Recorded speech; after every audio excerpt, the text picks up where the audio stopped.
j'étais au Pakistan, pas du tout musulmane, pas du tout soufie, pas du tout rien du tout. Je faisais mon voyage de voyageur, de professionnel. Et en terminant mon voyage pour aller vers Karachi et reprendre mon avion pour l'Europe, j'étais restée 3 mois au Pakistan, j'ai entendu tout le long de l'Indus, c'était la route que je prenais, qui est à peu près la seule d'ailleurs, praticable. J'ai entendu des chants merveilleux et j'avais demandé à l'hôtel, tiens, j'ai entendu des chants toute la nuit et encore dans la journée et encore il y a 3 jours. Ah, ils me disent, oui, oui, oui, oui, c'est des chants soufis. Je dis, mais qu'est-ce que c'est soufi? Oh, soufi, islam, puis il n'y a rien d'autre. Il me dit, tiens, quand même, j'aimerais bien savoir parce que vraiment, ces chants sont merveilleux. Je dis tout de suite, je suis une famille de musiciens, donc la musique est importante pour moi. Disons que j'ai cette formation sans doute innée. Donc, j'arrive à peu près le dernier hôtel avant Karachi, qui venait de terminer, qui était un hôtel construit par Ismaël Khan, le chef des Ismaéliens. Dans la boutique de l'hôtel où il y avait 3 fois rien, il y avait 2 livres. Et je manquais de lecture à ce moment-là. J'ai dit, qu'est-ce que c'est ces livres? Et il m'en a sorti un sur la cuisine, évidemment, inévitable dans une boutique d'hôtel. Et je dis, mais non, non, là, je connais. Et l'autre, oh, c'est pas pour vous. C'est pas pour vous. J'ai lui montré quand même. Il était marqué Les Soufis. Je me dis, mais c'est pas possible. Il y a 2 livres et il y en a un sur les soufis. C'est ma question, qu'est-ce que c'est soufi? Je n'ai vraiment aucune notion. Est-ce un qualificatif? Est-ce un mot? Est-ce un rite? J'ai rien du tout. Donc, je prends le livre, je commence dans ma chambre à lire ça le soir. Je n'arrête pas, je continue jusqu'à ce que j'ai terminé de le lire. C'était Idriss Shah. Donc, c'était des chapitres avec des soufis célèbres à travers les siècles. Et plus j'avançais dans la lecture de ces personnages, et plus je me disais, mais oui, mais c'est ça que je cherche depuis longtemps, c'est cette approche des mystères de la vie, c'est cette approche de spiritualité. Mais je dis, mais oui, mais c'est génial cette chose. Donc, j'arrive à Paris le lendemain, et je commence tout de suite à chercher les livres soufis. Il n'y avait pas une librairie à Paris qui vendait les livres soufis, sauf peut-être des spécialisés, comme il m'a été répondu. Ah, mais ça, il faudrait que vous alliez nous spécialiser. Je dis oui, mais spécialisé en quoi? Ah, bah, l'islam, sans doute. Donc, toutes les grandes maisons d'édition n'avaient aucun rayon sur l'islam, tout juste un Coran et encore. Rare, rare. Bon, je me dis, bon, bah, c'est comme ça. Ça a été mon souvenir du Pakistan, sans doute. Je reçois sur ces entrefaites une invitation de l'ambassade du Pakistan pour assister à un dîner pour les artistes qui s'intéressaient au pays ou qui avaient traversé le pays. Et à table, juste à côté de moi, se trouve un monsieur que je crois français, en fait, il était belge comme je suis belge, peu importe, ça c'est un petit clin d'œil du sort.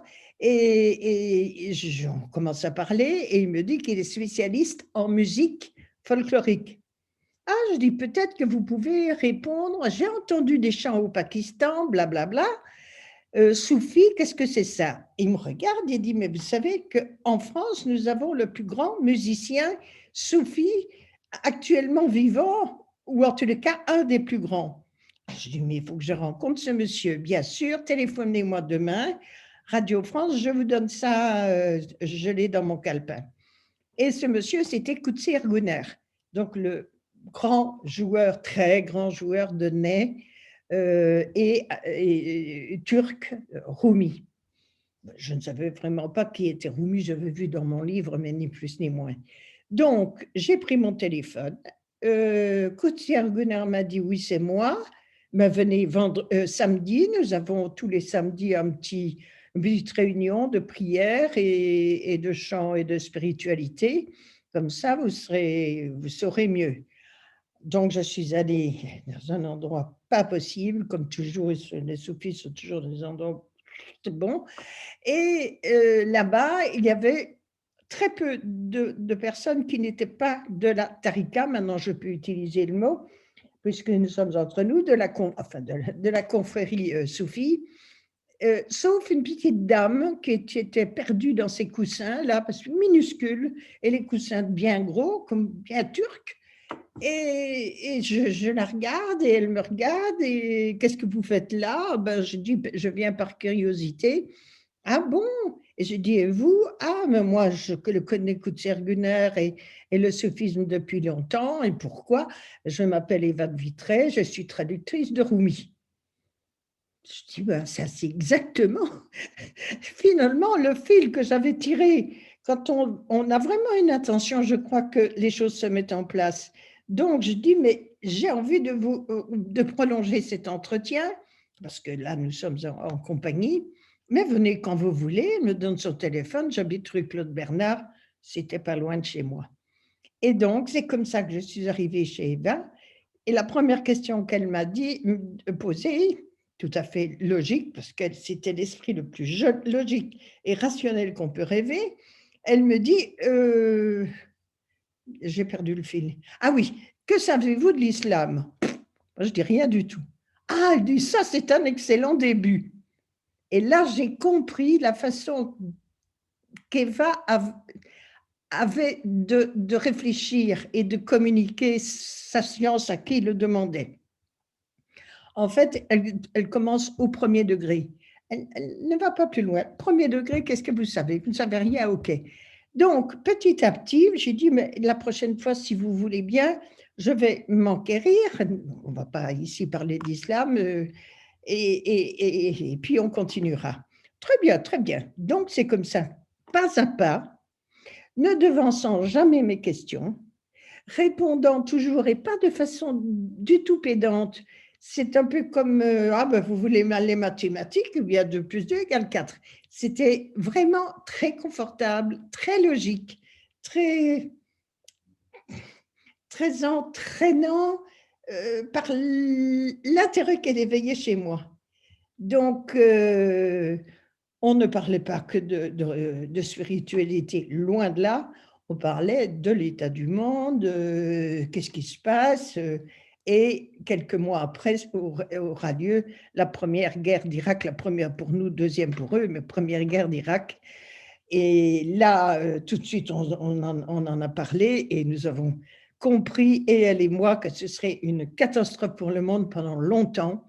C'était la première fois qu'il y avait du moins de notre époque, une attaque aussi imprévisible, énorme, qui venait après l'Afghanistan, tout ça. Et on était très inquiètes. Donc, on a commencé à continuer à réfléchir. C'était des conversations d'individus. C'était pas du tout de maître à élève. Rien de ça. C'était vraiment un échange d'idées. Et donc, voilà comment j'ai fait la connaissance d'Eva, c'est-à-dire sur le terrain, sans religieux proclamés, sans leçon formatée, simplement une question, une réponse. Tiens, l'islam voit comme ça, mais les soufis disent que. Vous voyez, elle passait toujours par la règle, disons, la base, et puis disait, et voilà ce que les soufis ont ajouté en plus ou ont retiré. Et quand je posais les questions, elle me disait, mais tout ça, une question d'interprétation. On ne peut pas étudier une religion ni une spiritualité que, disons, un degré de plus ou différent de la religion. Elle dit, on ne peut pas le séparer de la vie. C'est comme ça. Et nous avons cheminé en parlant de tout et de rien pendant 10 ans ensemble, une bonne dizaine d'années. En fait, les 10 dernières années de sa vie, qui n'étaient quand même pas banales, parce qu'il faut dire qu'elle est restée pendant 7 ans au lit sans mettre le pied dehors. Vous imaginez le genre de retraite que cette femme a pu faire à la fin de sa vie après avoir traduit Rumi et bien d'autres livres. Et elle continue à me poser des questions quand je venais la voir dans son lit, toute recroquevillée, minuscule, elle était petite comme ça, elle pesait rien. Et jusqu'à la fin, on s'est posé des questions sur le monde et c'est l'attitude à avoir dans ces grands débats à la fois économiques, philosophiques, scientifiques, dans tous les domaines. Elle non pas elle me disait ce que je pensais, ce qu'elle pensait, mais elle demandait toujours après: «Et vous, qu'est-ce que vous en pensez? Ou et toi?» quand on est arrivé au tutoiement. «Et toi, qu'est-ce que tu en penses?» Donc il y avait toujours une impression d'enrichissement mutuel et effectivement, c'est ce qui s'est passé parce qu'encore maintenant et je réponds à votre seconde question, qu'est-ce qu'elle m'a laissé? Elle m'a laissé cette dialectique entre ma conscience, mon âme, mes pensées et la vie que nous vivons. Donc c'est toujours présent maintenant, même si la science et la tradition à des siècles et peut-être même bientôt des millénaires, c'est toujours aujourd'hui qu'il faut interpréter une pensée religieuse. Tout ce qui n'est pas aujourd'hui, tout de suite, je l'applique ou j'essaie de l'appliquer, c'est du temps perdu, c'est du dogme, c'est du rite. Il en faut, pour certains, ça suffit, pour d'autres, on peut aller plus loin parce que le chemin, plus on avance, plus il est beau. Plus il est beau, plus il est difficile, mais plus il est beau. On n'approche pas facilement des hautes montagnes. C'est comme ça, il faut marcher. Et marcher, c'est avancer et vouloir toujours plus. Et quand on veut plus, on avance et puis on découvre des choses merveilleuses dont on n'avait même pas idée au départ. Voilà ce que je dirais que Eva, pour moi, maintenant, est totalement vivante. Avec le confinement, qui est Dieu sait important maintenant, je pourrais dire que si elle était encore en vie, rue Claude Bernard, eh bien, c'est pareil. C'est pas parce qu'elle est morte et enterrée que c'est différent. On continue, enfin, elle continue par ses interrogations, elle m'aide à m'interroger moi-même pour continuer. Donc, je peux dire que la mort est un événement ô combien important et on le voit ici avec le confinement où on commence à redécouvrir la mort qu'on n'a jamais voulu ni traiter, ni dire même le mot. On dit fin de vie, on dit maladie pénible, on dit n'importe quoi, mais surtout pas le mot. Donc, c'est exactement l'inverse de l'idée d'Eva qui disent non, non, on commence, la chose est là et on commence et on réfléchit comment la vivre. Donc, je parle du confinement, c'est pour ça qu'elle est si vivante, parce que souvent je me dis, elle me manque dans la mesure où je n'ai pas sa voix dans l'oreille, mais on aurait eu, j'en suis sûre, des conversations hyper passionnées, tous ces mois-ci. On n'aurait pas arrêté de s'interroger et dire qu'est-ce que ça veut dire, qu'est-ce que c'est dans l'agencement du monde. Elle aurait aimé être astrophysicienne, donc elle avait un esprit très large, un esprit intellectuel